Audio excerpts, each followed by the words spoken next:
the small fishing village of Guangku would be home for 10 days, the birthplace of the Shun Wu Tang Kung Fu style, otherwise known as the continuous fighting fist.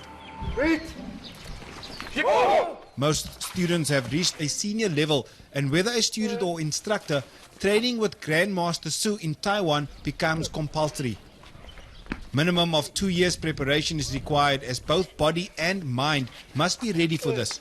It's vital that they come to Taiwan for their 3rd degree and above, as Master Su likes to check their standard, because at this level they become qualified to run schools, and he wants to make sure that the students are qualified and understand the Loan system. I think it's really important for all South Africans, whether you're a student or an instructor, to come to the birthplace of our system and grade in front of Master Su so that we can experience the culture and the heritage, to understand that there's a lot more than just putting in your 1 hour or 2 hours a week back home.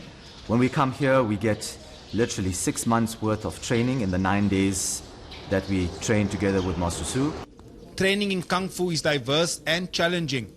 Hand sparring and gun poles is tough. But how different is Kung Fu from other martial arts formats?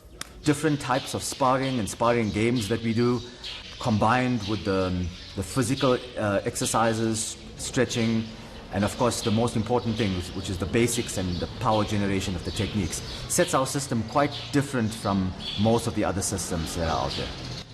Sparring may vary according to which rules are used, from traditional technique sparring to much more free-flow realistic combat. The use of palm and finger strikes combines with kicks and knee blocking. It's all part of Chinese Kung Fu. In order to learn how to move, students must also practice a 2-man drill using traditional techniques from the low hand style. Traditional challenge fights happened on a lei tai, which is a raised platform. Many villages, many cities would have a raised platform that was probably in the middle of the city, sometimes in the middle of a river or a lake, and fighters would fight for the position of champion of the lei tai. Kung Fu training includes many exotic weapons. In this drill, the spear as a long weapon is used against a pair of double knives. At an advanced level, blindfolded weapon contact becomes a necessity. This type of sparring requires lightning-fast reflexes and leaves no margin for error, something that senior students have developed over many years of training. Apart from learning new forms such as the tiger crane sequence, students also have time to admire local attractions. As students go through their final paces for the grading, they know that all the aspects of Kung Fu will be tested, both in empty hand and weapons.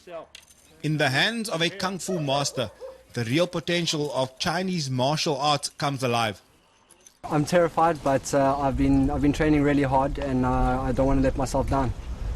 But I'm terrified. A bit of mixed emotions. It's the excitement of being here. It's actually a bit of a culture shock as well, with regards to how we live our life at home. I want to check his Kung Fu is good enough or not. And of course, if some people are not good enough, and then he going to teach, going to open a Kung Fu school, that is bad for our Kung Fu family. So that is why we want grading and why I want check myself. Although this marks the official part of the grading, in reality, Grandmaster Su has been observing students from day one. Every student must fulfill the 5 points of Wuda, or the martial arts code of conduct: respect, humility, trust, virtue, and honor. The grading is finally complete, and the exhausted students make their way back to the Grandmaster's house for the final results. Everyone pass. It's a great result, with all the students passing, and a big relief for both students and instructors alike. The traditional bow to receive the certificate by Grandmaster Su marks the end of this Kung Fu adventure. And for the first time, Malcolm Hansen gets a 7th degree, the highest honor ever awarded to a South African. Justin Ford, Cape Town.